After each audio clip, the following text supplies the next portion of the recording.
10:01 a.m., my access badge beeped red against the turnstile. 11:42, a secure channel opened, pushing 3 years of dirty data through silent gates. 11:59, phones rang like fire alarms across the executive floor. 12 MUSE noon. A $400 million deal fell off a cliff. They thought they'd buried me with a termination email. But in just 2 hours, I'd set their entire empire to self-destruct mode. The funny thing about firing someone who knows where all the bodies are buried, sometimes they come back to haunt you before lunch is over. My name is Maya Rios, and at 10 a.m. sharp on a Monday that smelled like burnt coffee and printer toner, I walked into conference room C thinking it was just another performance review. The fluorescent lights hummed their sick yellow song above us. Gordon Vail, our CEO, sat at the head of the glass table like a judge at sentencing. To his right, Sabrina Klein, CFO, her French manicure tapping against an iPad. To his left, Trent Mallory from compliance, avoiding eye contact like I was already a ghost. "Maya, please sit," Gordon said, his voice carrying that corporate softness that precedes executions. I pulled out the chair. It scraped against the floor, the only honest sound in the room. "We've been reviewing your cultural fit," Sabrina began, her lips barely moving around the words. "And we've determined that Vespera Metrics needs to move in a different direction." Cultural fit. The phrase hung in the recycled air like a bad joke. 3 weeks ago, I'd shown them proof that our growth team was inflating user metrics through bot networks. 2 weeks ago, I'd traced $8.3 million in marketing expenses to shell companies that existed only on paper. Last week, I discovered that our monthly active user count included 400,000 accounts that logged in at exactly 3:47 a.m. EST every single day, performed identical actions, and logged out after precisely 12 minutes. "You're firing me," I said. Not a question. "We're restructuring." Trent finally spoke, still studying his legal pad like it contained the meaning of life. "Your position has been eliminated." The irony wasn't lost on me. My position, forensic data analyst, was being eliminated 12 hours before Hawkmoor Equity was scheduled to wire $400 million for a 40% stake in our rapidly growing platform. My position was being eliminated because I'd done my job too well. "We'll need your badge and company laptop," Sabrina said, sliding a cardboard box across the table. "Security will escort you to your desk. You have 15 minutes to collect personal items." I looked at the box. Brown. Recycled. The kind they buy in bulk for occasions like this. "What about my analysis on the Q3 user acquisition reports?" I asked, watching Gordon's jaw tighten. "All work product remains property of Vespera Metrics," he said. "As outlined in your separation agreement." He pushed a stack of papers toward me. "Sign here, and you'll receive 2 weeks severance." I flipped through the pages. Non-disclosure agreement, non-disparagement clause, a section that basically said I'd never existed here, never seen anything, never known anything. "And if I don't sign?" "Then you leave with nothing," Sabrina said, her smile sharp as glass. "And will be forced to note in your file that you were terminated for cause. Good luck explaining that to future employers." The security guard, Marcus, who just last week had shown me pictures of his daughter's kindergarten graduation, stood by the door, hands clasped, looking everywhere but at me. I stood up, left the papers unsigned on the table. "I'll need that box." The walk to my desk felt like a funeral procession. Colleagues pretended to be on calls, suddenly fascinated by their screens. The open office plan meant everyone could see but no one would look. I had 14 minutes and 30 seconds to pack 3 years of my life. Into the box, my succulent, still alive, despite the fluorescent wasteland. A framed photo of my sister Jules and me at her remission party. My backup hard drives, wiped clean, of course, I wasn't stupid. A coffee mug that said, "Data doesn't lie, people do." Riley Bateman watched from his corner office, the head of growth who'd orchestrated this entire phantom empire. Our eyes met through the glass. He raised his coffee cup in a mock toast. 12 minutes. Marcus shifted uncomfortably. Maya, I'm sorry about. It's fine. Marcus. I sealed the box with tape from my desk drawer. You're just doing your job. Just like I'd been doing mine when I'd discovered that Vesperometrics, the future of social commerce, was built on algorithmic lies and venture capital dreams. Just like I'd been doing mine when I'd quietly documented everything, following proper data preservation protocols, creating time-stamped hashes, building an unimpeachable chain of custody. They thought they were burying me with procedural efficiency and legal threats. They had no idea that I'd already preserved everything that mattered in a safety deposit box at Lena Cobb's credit union, legally obtained, properly documented.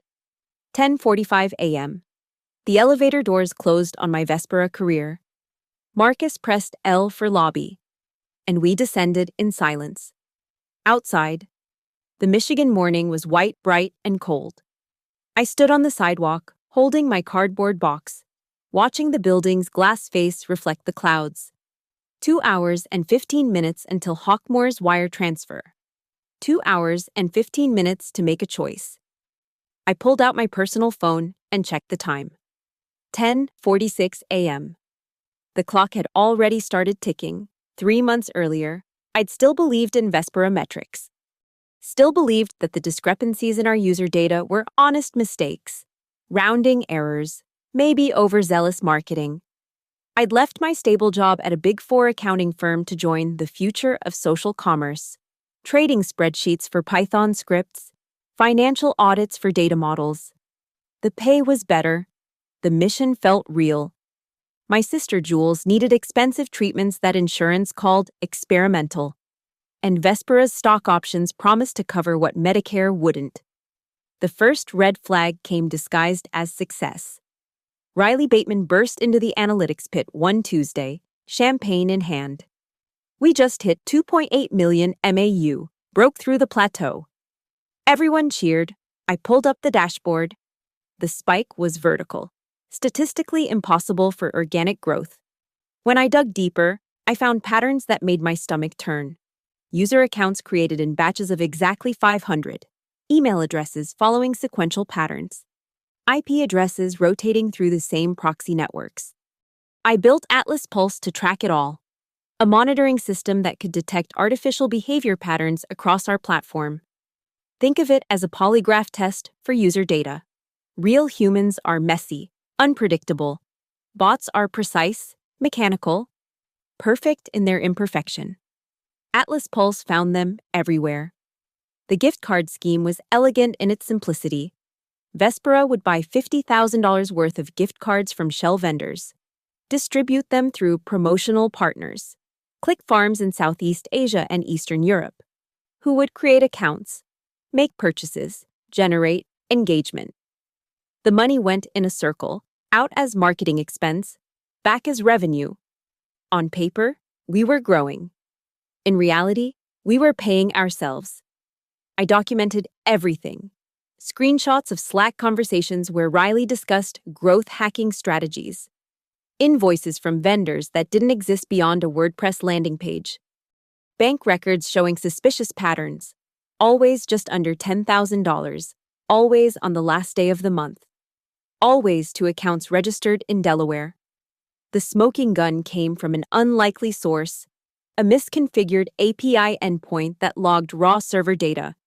Every fake account, every bot action. Every algorithmic inflation, time-stamped, IP-logged, traceable. 3 years of fraud sitting in plain sight on a development server nobody thought to secure. I tried the proper channels first. Brought my findings to Gordon during what I thought was a private meeting. Maya, he'd said, standing by his floor-to-ceiling window, looking out at Arbor Falls's modest skyline. Do you know what happens to companies that don't hit their growth targets? They pivot. They die. He turned to face me. Every employee, every dream, every innovation, gone, including your stock options, including your sister's treatments. The threat was subtle but clear. Play ball or lose everything. But I couldn't unsee what I'd seen. The fake revenue wasn't just numbers on a spreadsheet. It was fraud that would eventually destroy real people's investments, retirement funds, pension portfolios. Hawkmoor Equity was about to dump $400 million into a mirage. So I started building my insurance policy. Every piece of evidence copied to encrypted drives. Every suspicious transaction documented with forensic precision. Chain of custody maintained like I was preparing for a federal trial. Because maybe I was. Lena Cobb, my friend from my accounting days, now worked in regulatory compliance. Over coffee at a diner outside town, I slid her a safety deposit box key. If something happens to me, I started. Nothing's going to happen, she said, but took the key anyway. If I suddenly become not a cultural fit, I continued, you'll know what to do. She studied my face. How bad is it? $400 million bad. The final piece fell into place last Friday. An email from Riley to Sabrina, accidentally CC'd to the entire analytics team before being recalled, but not before I'd saved it. S. Need to clean house before Hawkmoor due diligence. M. R. Is becoming a problem. Handle it Monday a.m. Can't risk her talking to their audit team. M. R. Maya Rios. I spent the weekend organizing everything into a single, devastating package. Executive summary, evidence appendix, server logs, contract analysis, bank records. A 3-year paper trail of systematic fraud. Organized with the precision of someone who'd spent 5 years making Big Four partners happy. Sunday night, Jules called. The new treatment is working, she said, voice bright with hope. Doctor says 6 more months and I might be in full remission. 6 more months, $30,000 a month. $180,000 total. I looked at my laptop screen. At the folder labeled Whistleblower Package. That's amazing, Jules, I said. You okay? You sound weird. Just thinking about Monday, I said. Big day at work. Now, standing outside Vespera's building with my cardboard box, I thought about that conversation, about Jules, about the 500 employees who didn't know they were working for a house of cards, about the firefighters' pension fund that was Hawkmoor's biggest investor. My phone buzzed. A text from an unknown number. We know what you have. Think about your sister. I looked back at the building. Riley was standing at a window on the 10th floor, phone in hand, watching me. 10:47 a.m. The clock was ticking, but not just for me anymore. 10:01 a.m. The turnstile rejected my badge with a harsh electronic beep that echoed through the marble lobby. The red LED wasn't just denying access, it was erasing my existence from Vespera's ecosystem in real time. Marcus shifted uncomfortably beside me. It disabled your credentials the moment the meeting started. Of course they had. Gordon Vale didn't leave loose ends. Your desk, Marcus said, gesturing toward the elevator. 15 minutes. The ride up felt like ascending to my own execution. Second floor, marketing, where Riley's team crafted lies into presentations. Fourth floor, engineering, where developers built features for users who didn't exist. Seventh floor, analytics, my former home, where truth went to die.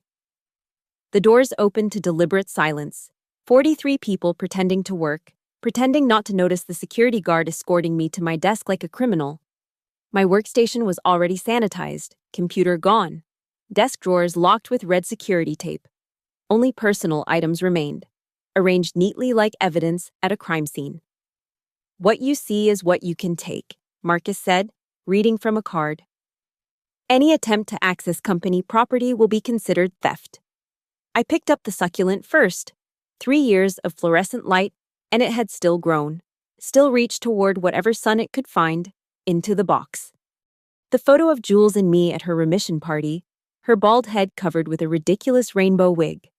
Both of us laughing at something I couldn't remember. Into the box. My coffee mug with its bitter truth. Data doesn't lie, people do. I'd bought it as a joke.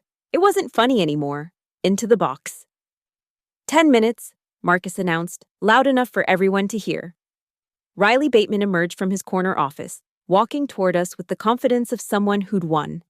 His Tom Ford suit probably cost more than most people here made in a month. His smile was all teeth. "Maya," he said, loud enough for the entire floor. "Sorry to see you go. Cultural fit is so important, isn't it?"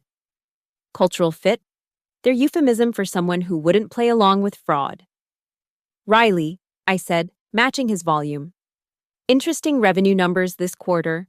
Very creative accounting." His smile flickered. "I'm sure I don't know what you mean." "I'm sure you don't." Someone coughed. A few heads turned. The air grew thick with unspoken questions. 5 minutes, Marcus said, stepping between us. Riley leaned in close, his cologne aggressive and expensive. "You signed NDAs, Maya, remember that." "I remember everything," I said. "Every bot, every shell company, every—" "Security," Riley called out. "Ms. Rios is making threats." Marcus touched my elbow. "Ma'am, we need to go." I sealed the box with tape from someone else's desk. Mine was already locked. Across the pit, Natalie from Data Quality wouldn't meet my eyes. She'd helped me trace the first suspicious patterns. Now she stared at her screen like it held the secrets of the universe. 2 minutes, Marcus said. I stood, holding my cardboard box, and looked around the analytics floor one last time. These people knew. They had to know. The data was right there, screaming its truth to anyone who bothered to look. But mortgages needed paying. Kids needed college funds. Stock options needed vesting. "Let's go," I said to Marcus. The walk to the elevator felt endless. Through the glass walls of Conference Room B, I saw Sabrina on a call, probably with Hawkmoor, finalizing the deal that would inject $400 million into this house of lies. The elevator arrived. We stepped in. As the doors started to close, Amit from Data Science suddenly appeared, shoving his hand between them. "Maya," he said quickly, pressing something into my hand.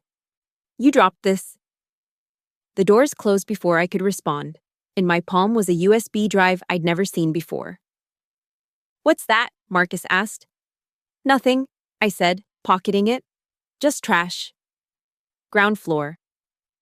The elevator opened to the lobby where I'd badged in thousands of times, where I'd believed I was building something meaningful, where I'd drunk the poison Kool-Aid of disruption and innovation and changing the world. The security desk loomed ahead. Janet, the head of building security, stood waiting with a clipboard. "Sign here," she said, sliding papers across the marble counter. "Confirms you've returned all company property and understand the terms of your separation." I signed. What else could I do?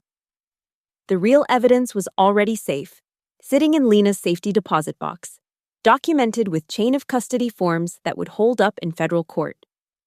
"Your personal items will be searched," Janet said, opening my box.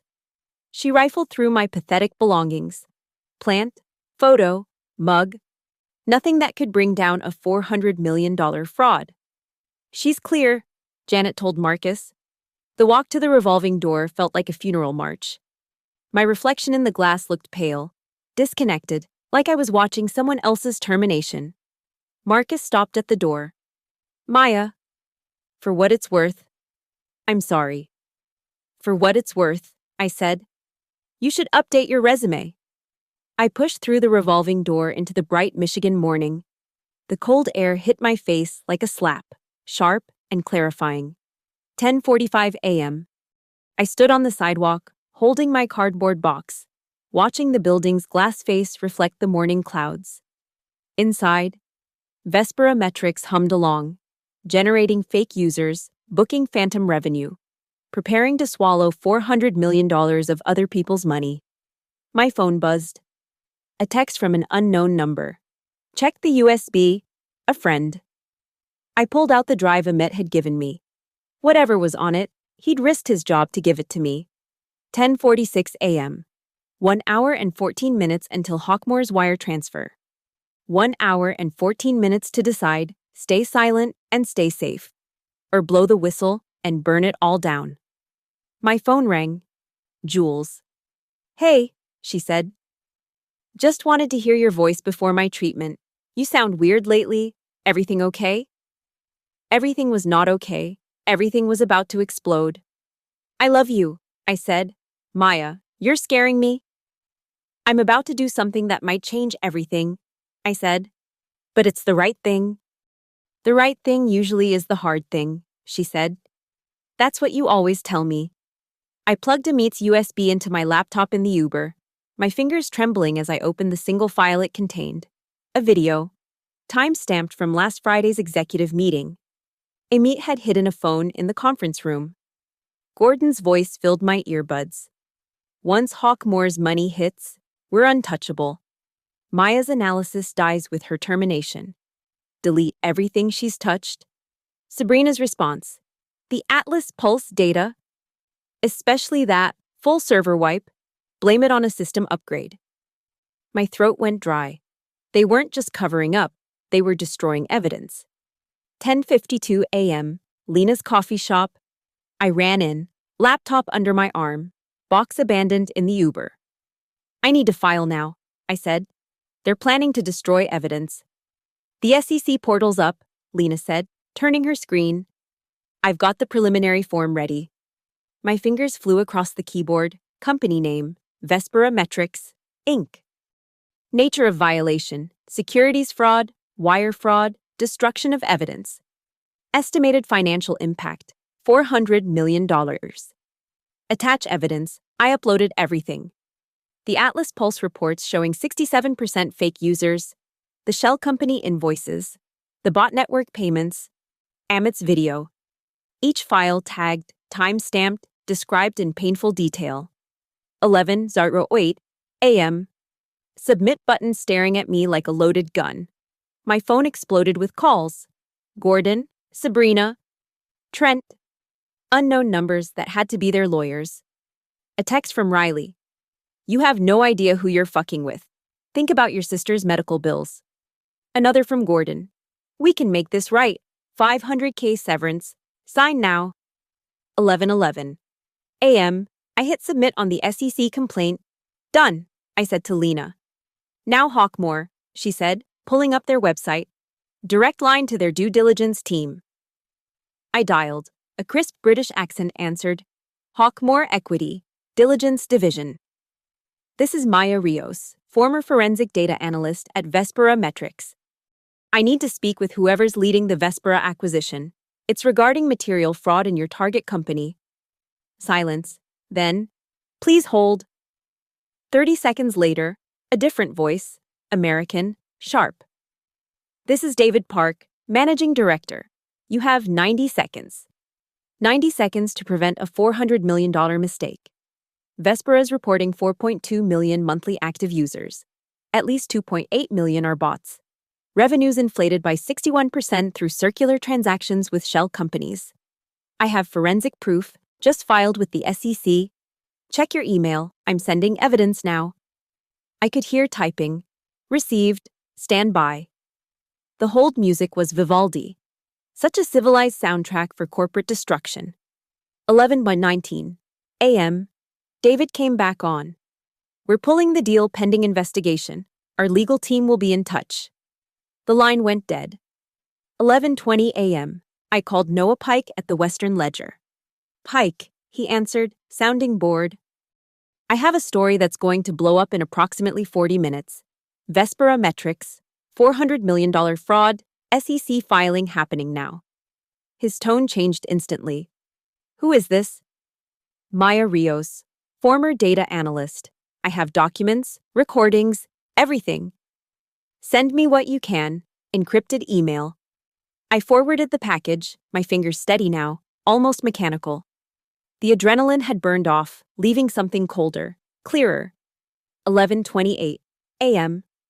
My phone rang. Jules. Don't answer any unknown calls, I said immediately. Maya, what's happening? Some lawyer just called asking about you. My blood froze. What did you tell them? Nothing. Hung up. But Maya. Pack a bag, go to mom's, today. You're scaring me? Good. Be scared, be careful. I'll explain everything tonight. 11:33 a.m. A new text from Gordon. You just destroyed 500 jobs. Hope you can live with that. I could. The 500 jobs were built on lies. Better they find honest work than build careers on fraud. 11:35 a.m. Lena's phone rang. She answered, listened, then handed it to me. Harper Lowell, the voice said. Labor attorney. Lena filled me in. Don't sign anything, don't answer any calls from Vespera, and meet me at my office in 20 minutes. 11:40 a.m. I refreshed my email. Noah Pike had already posted a breaking news alert. Developing, whistleblower alleges, massive fraud at Vespera Metrics, Hawkmoor deal in jeopardy. 11:42 a.m. The Western Ledger's website crashed from traffic. 11:45 a.m. My phone buzzed with a notification from LinkedIn. I'd been tagged in a post. When companies punish truth tellers, we all lose. Standing with Maya Rios. Vespera fraud. Posted by Amit Sharma, senior data scientist at Vespera Metrics. Then another, and another. My former colleagues, one by one, breaking their silence. 11:48 a.m. Gordon called again. This time, I answered. Maya, you don't understand what you've done. I understand perfectly. The deal is dead. David Park from Hawkmoor confirmed it 12 minutes ago. Silence. Then, quieter. You've ruined everything. No, Gordon. You ruined everything the moment you chose fraud over honesty. I just turned on the lights. 11:53 a.m. Sabrina's text. The board is calling an emergency meeting. This is on you. 11:55 a.m. Trent from compliance. My lawyers will be in touch. 11:57 a.m. An email from Hawkmoor's legal team. Thank you for your courage in coming forward. Your evidence has prevented a catastrophic investment. 11:59 a.m. A CNN notification popped up. Breaking. Vespera Metrics. 400 Nully bursts deal.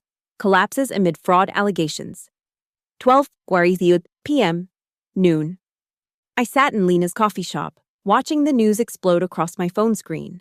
Stock futures, tech blogs, business channels. The story spreading like wildfire through dry timber. 2 hours ago, they'd fired me, thinking they could bury the truth with an NDA in a cardboard box. Now their empire was collapsing, one headline at a time. My phone rang. Unknown number. I almost didn't answer, then recognized the Michigan area code. Ms. Rios, this is Agent Sarah Coleman, FBI Financial Crimes Division. We've received your SEC filing. Can you come in this afternoon? Yes. Bring everything. And Ms. Rios? You did the right thing. 12:01 p.m. I looked at my reflection in the coffee shop window. Same face that had walked into conference room C at 10 a.m. Different person entirely. The clock had stopped ticking, the bomb had detonated, and I was still standing. 12:01 p.m. The coffee shop's TV switched to CNBC. Vespera's logo filled the screen beneath the chyron. Breaking, tech unicorn. Vespera Metrics, under federal investigation. Every phone in the place started buzzing. The barista turned up the volume. Sources confirm the SEC has opened a formal investigation into alleged financial fraud at Vespera Metrics, following whistleblower complaints filed just moments ago. Lena grabbed my arm. We need to get you to Harper's office, now. Outside, my phone became a lightning rod for chaos. 37 missed calls, 89 texts. My LinkedIn notifications had broken the app. In the Uber, I watched Vespera's internal Slack explode through screenshots former colleagues were sending me. Mandatory all hands in 5 minutes. Do not talk to press. Legal says delete nothing, touch nothing. Is this about Maya? Who else knew? 12:18 p.m. Harper Lowell's office occupied the top floor of a converted warehouse in Detroit's Corktown. She met us at the elevator, all sharp angles and sharper suit. They're already spinning, she said, leading us to a conference room. Calling you a disgruntled employee with mental health issues. She turned her laptop toward me. Vespera's freshly released statement filled the screen. We are aware of false allegations made by a recently terminated employee who was let go for performance issues. Ms. Rios's erratic behavior and refusal to follow company protocols led to her dismissal. We stand behind our numbers and welcome any investigation. Erratic behavior? I laughed, but it came out bitter. I found fraud. That's my erratic behavior. It's character assassination, Harper said. Standard playbook. But they made a mistake. She pulled up another screen. They sent this to all employees 20 minutes ago. An internal email from Gordon. Anyone discussing this matter with media or authorities will face immediate termination and legal action. Witness intimidation. Harper smiled. That's a federal crime. My phone rang. Mom. Maya, there are reporters at the house. Jules is here. What's happening? Don't talk to them. I'll explain everything soon. 12:35 p.m. Noah Pike's story went live on the Western Ledger's homepage. The Vespera Files, how a $400 million fraud unraveled in 2 hours. He'd been thorough. Screenshots of the bot patterns, the shell company web, even a graph showing the impossible spike in users that aligned perfectly with Hawkmore's due diligence schedule. Then my phone exploded again. But this time, it wasn't threats. Maya, this is Sandra Walsh from the Journal. Can we talk? Bloomberg here, 15 minutes for an exclusive. TechCrunch wants your story. Netflix documentary division, please call back. Harper took my phone. No media until we secure whistleblower protection. FBI first. 1:15 p.m. The news kept cascading. Vespera's other investors were demanding emergency audits. Their biggest client, a Fortune 500 retailer, suspended their contract. The Michigan Attorney General announced a parallel investigation. Then came the retaliation. An email from an unknown address with attachments. Photos of Jules entering her treatment center, my apartment building, my mother's house. The subject line, "You can still stop this." Harper immediately called the FBI. They're escalating to direct threats. We need protection. Now. 1:47 p.m. Devin Cole from Tech United arrived with 3 other former Vespera employees. We've been documenting everything, he said, spreading files across Harper's conference table. Wage theft, discrimination, retaliation. Your fraud case just opened the door. Natalie from Data Quality was there, looking terrified but determined. They made me alter reports, said I'd be blacklisted from tech if I refused. Another engineer, Marcus Thompson. The code Riley wanted us to write. It was designed to fake user sessions. We have the Git commits. 1:52 p.m. My phone buzzed with a Twitter notification. Someone had created Vespera leaks and was posting internal documents. Emails between Gordon and Riley discussing growth hacking. Spreadsheets showing the real numbers versus reported numbers. Even security footage of them shredding documents after hours. The Twitter account had 50,000 followers within 10 minutes. 2:15 p.m. An emergency press conference. Gordon stood at a podium, Sabrina beside him, trying to look confident. These allegations are baseless, he said. We've hired independent auditors to review our numbers. We're confident they'll find everything in order. A reporter shouted, "What about the Atlas Pulse data?" Gordon's jaw tightened. I'm not familiar with that system. The lie was so blatant, so easily disproven, that even Sabrina glanced at him sideways. 2:23 p.m. Riley Bateman tried to flee. TSA stopped him at Detroit Metro Airport, federal hold on his passport. The photo of him being escorted from Terminal A went viral instantly. 2:45 p.m. The Vespera board called an emergency meeting. According to texts from inside sources, it was chaos. Board members screaming about liability. Insurance companies already denying coverage for fraud. The investor lawsuits would start within hours. 3 p.m. Agent Coleman from the FBI arrived at Harper's office with a team. We've frozen their servers, she said. No more evidence destruction. We need your full cooperation. You have it, I said. This is bigger than just Vespera. Coleman continued. The shell companies connect to other startups. This could be a whole network. 3:30 p.m. Hawkmoor released their own statement. Thanks to the courage of a whistleblower, we avoided a catastrophic investment. We're reviewing all portfolio companies for similar patterns. The ripple effects were starting. Other VCs announcing audits, the SEC issuing industry-wide warnings. 4 p.m. Gordon resigned, effective immediately. Sabrina followed 10 minutes later, but it was too late. The ship was already underwater. 4:15 p.m. Jules texted, "Watching the news, my sister the hero. Proud of you." 4:30 p.m. Vespera's website went dark. Their app stopped working. Customer service lines disconnected.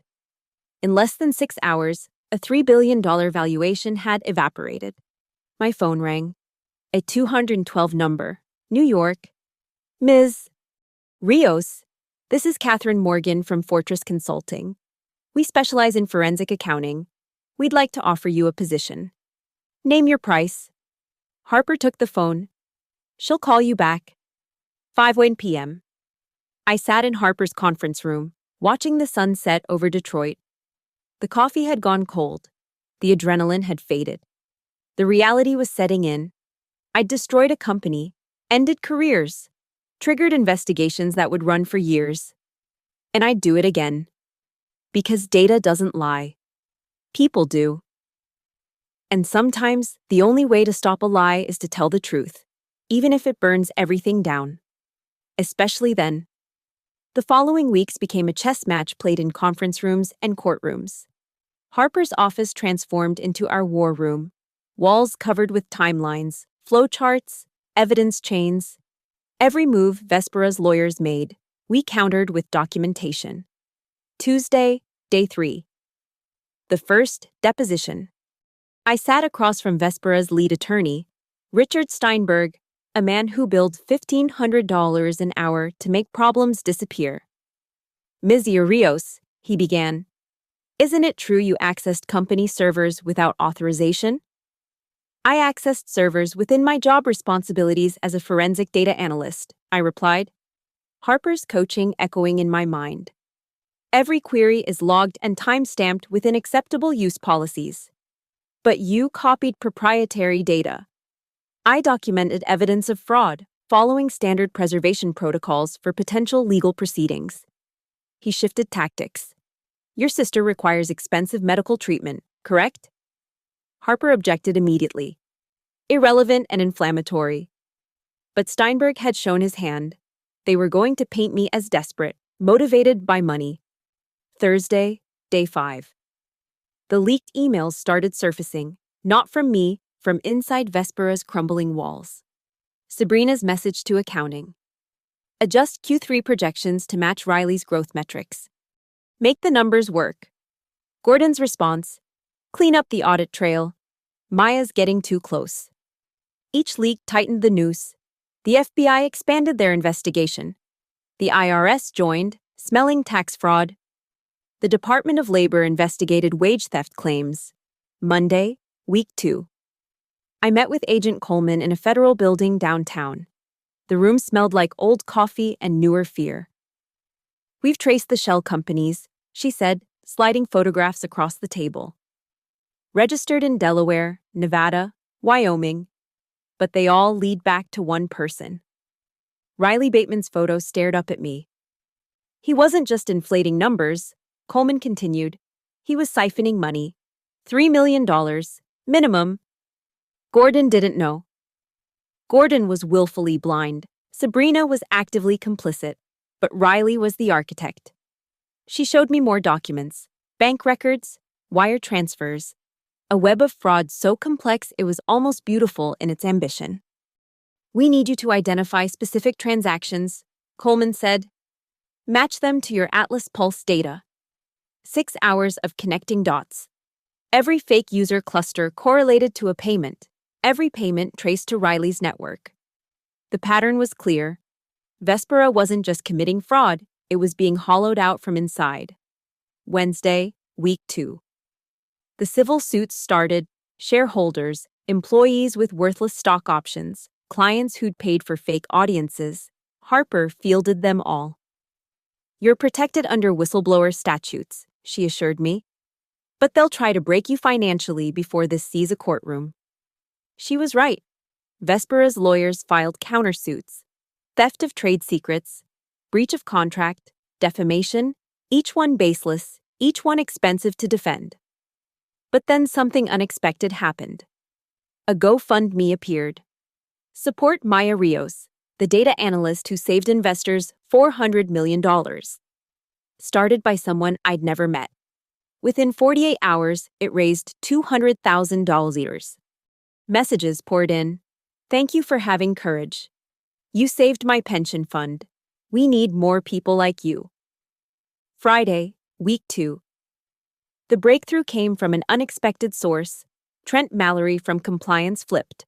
Full cooperation with authorities in exchange for immunity.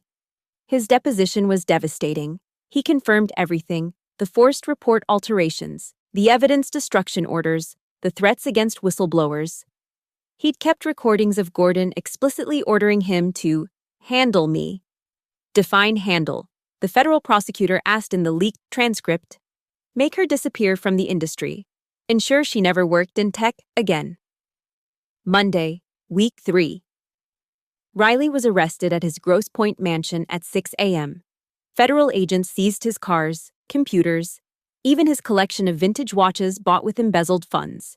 The perp walk made every major news outlet. But the real victory came that afternoon. A federal judge granted an emergency injunction freezing all attempts to hide assets or destroy evidence. Vespera's board couldn't sell, couldn't merge, couldn't declare bankruptcy until the investigation was complete. They were trapped in their own burning building. Wednesday, week 3. I met with prosecutors to prepare for the grand jury. The case was solid: wire fraud, securities fraud, conspiracy, obstruction of justice. Gordon and Sabrina would face criminal charges. Riley was looking at 20 years minimum. "Your testimony is crucial," the lead prosecutor said. "You're the one who connected all the pieces." "What about the other employees? The ones who knew but stayed silent?" "Immunity for cooperation. Most were victims too. Threatened, manipulated, trapped." I thought about Amit. Who'd risked everything to slip me that USB? Natalie, who'd finally found courage to speak. Even Marcus, the security guard, who'd testified about the intimidation he'd witnessed. Friday, week 3. A development no one expected. Hawkmoor Equity announced they were creating a $10 million fund for tech whistleblowers, named the Integrity Initiative.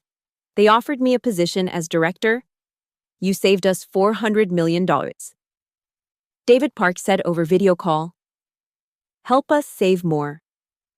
But Catherine Morgan from Fortress Consulting countered with a better offer: chief forensic analyst, full autonomy, investigating corporate fraud across the Fortune 500. Harper smiled when I told her.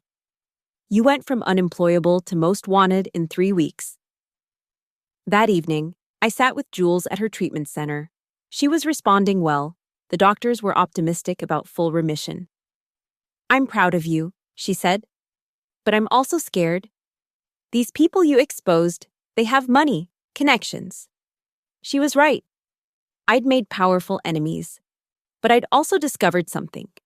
Truth, properly documented and courageously presented, was more powerful than any lie, no matter how well funded. Monday, week 4. The grand jury returned indictments. Gordon Vail, Sabrina Klein, Riley Bateman, all facing federal charges. Vespera Metrics was formally dissolved. Its assets liquidated to pay creditors and defrauded investors. The Wall Street Journal ran a feature: "The 2 hours that toppled a unicorn." The New York Times called it the fastest corporate collapse in tech history. But I kept thinking about that moment at 10 a.m., sitting in conference room C, being told I didn't fit the culture. They were right. I didn't fit into a culture of lies. And that had made all the difference. 9:30 a.m., 1 week later, Federal Building, downtown Detroit. The emergency hearing that would determine everything. The conference room was all glass and gravity. prosecutors on one side, Vespera's legal team on the other. Federal investigators at the head. I sat in the witness chair. Atlas Pulse documentation loaded on the screen behind me. State your name for the record. The lead prosecutor began. Maya Rios.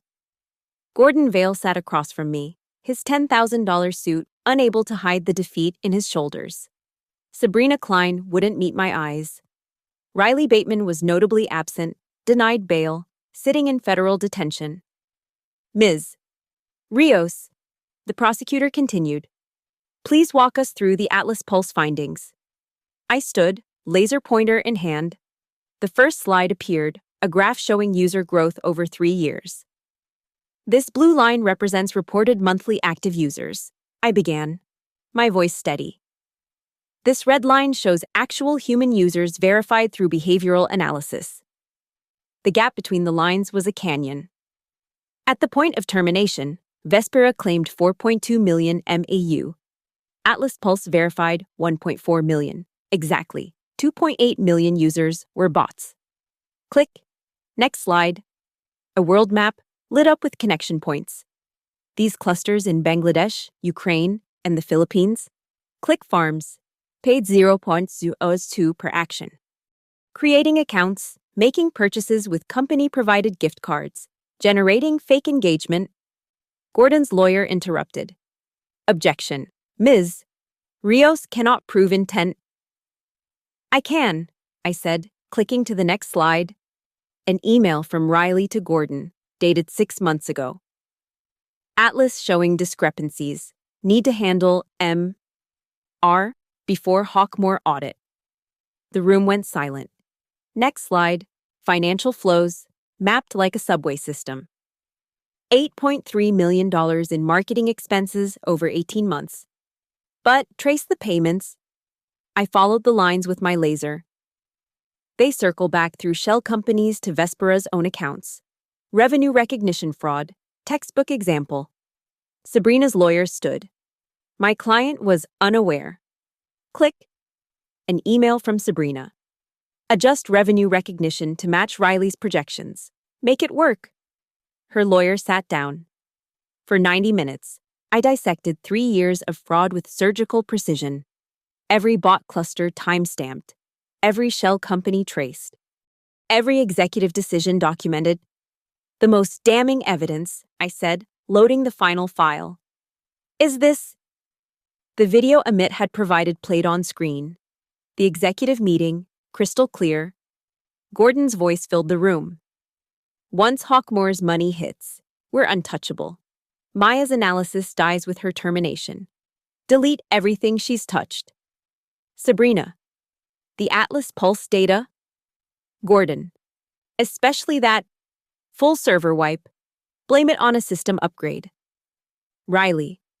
I've got a contact who can make her unemployable. No tech company will touch her. Gordon. Do it. The video ended. The room stayed silent for 10 seconds that felt like 10 years. The federal investigator spoke first. Mr. Vale, would you like to respond? Gordon's lawyer whispered urgently in his ear. Finally, Gordon spoke. On advice of counsel, I invoke my Fifth Amendment rights. But then something cracked in his expression, the weight of the lie finally breaking him. Wait, Gordon said, his lawyer grabbing his arm. I want to make a statement.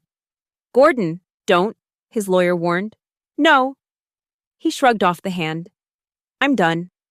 He looked directly at me for the first time. It started small, he said. Just padding numbers for a Series B round. Riley convinced me it was standard practice. Everyone inflates metrics. But then we needed bigger numbers for Series C, and bigger still for Hawkmoor. His voice cracked.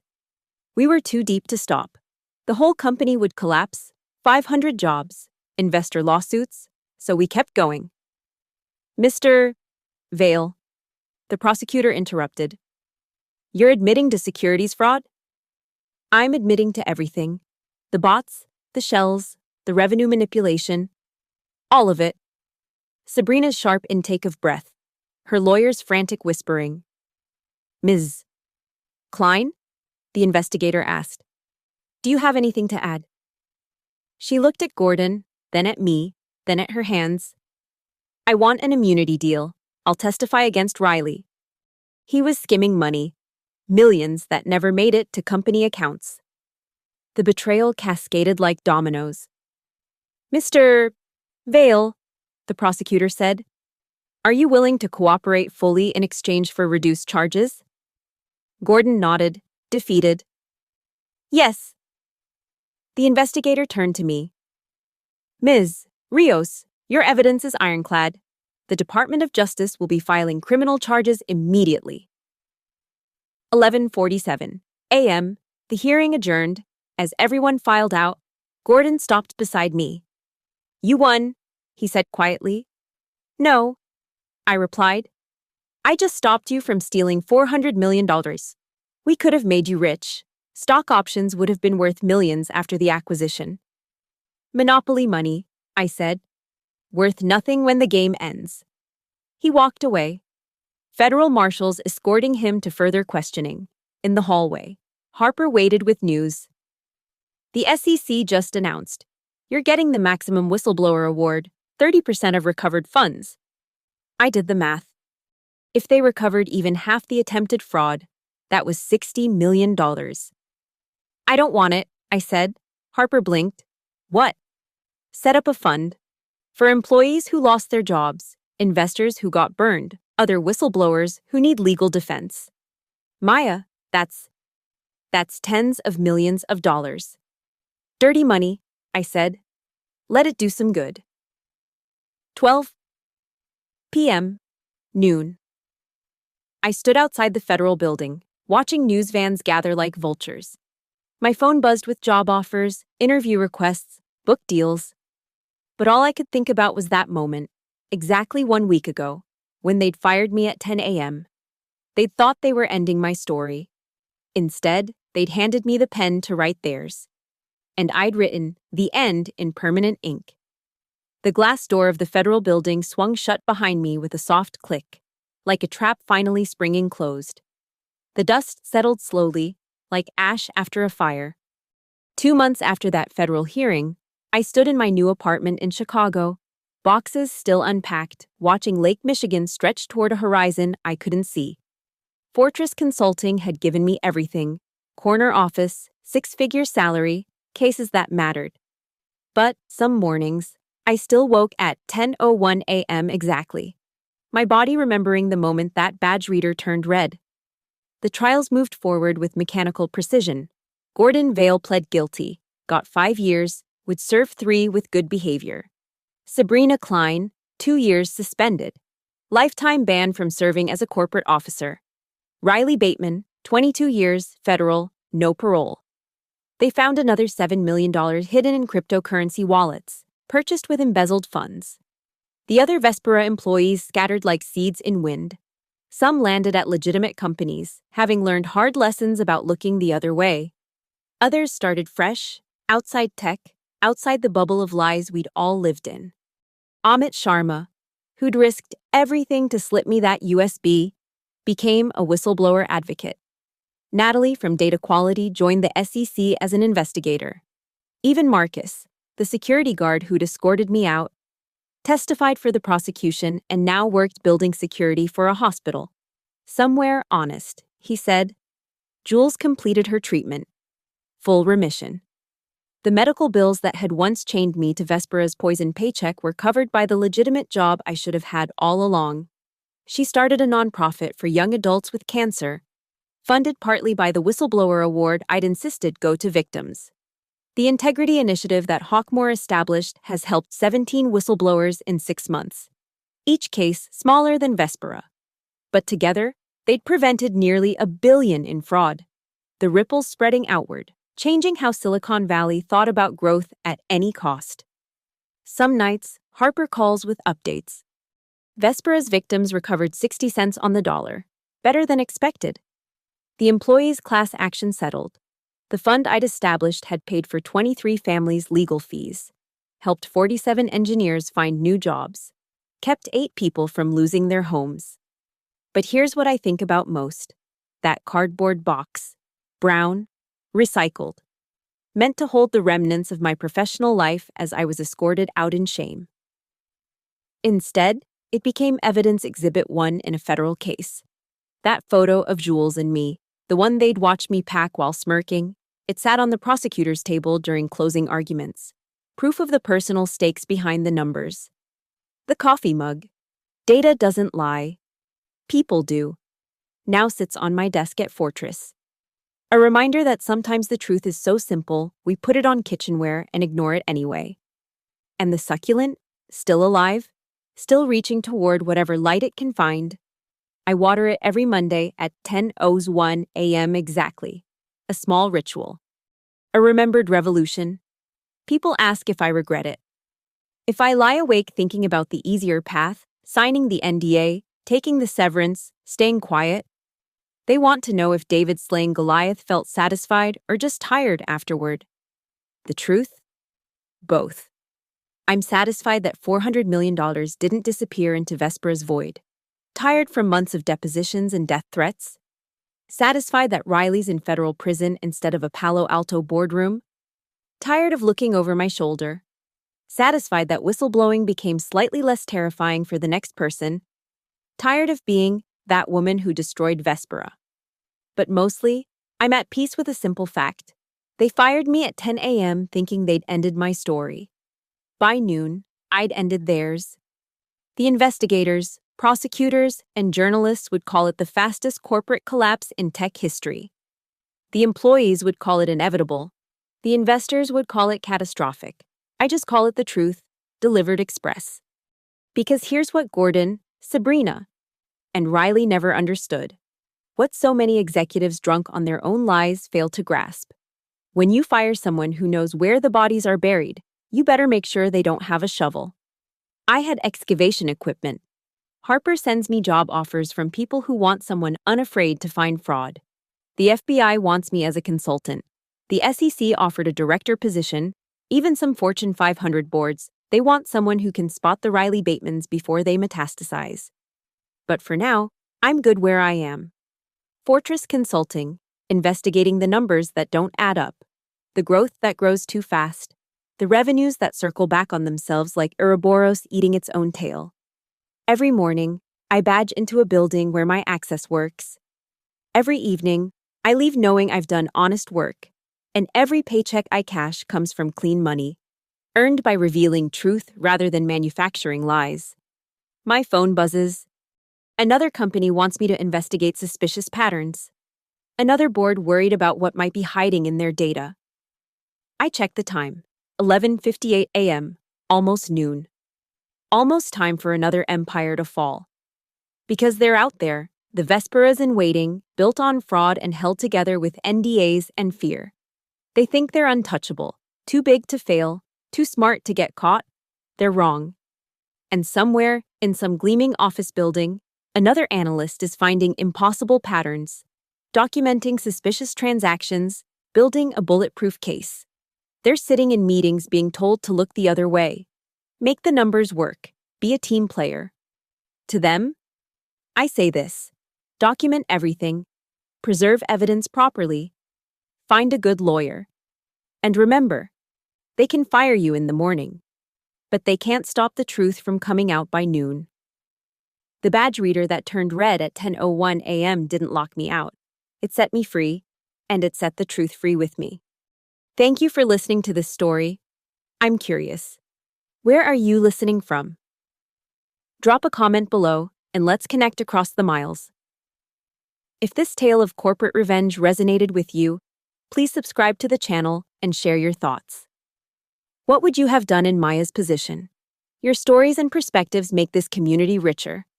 Until next time. Remember, sometimes the best revenge is simply telling the truth.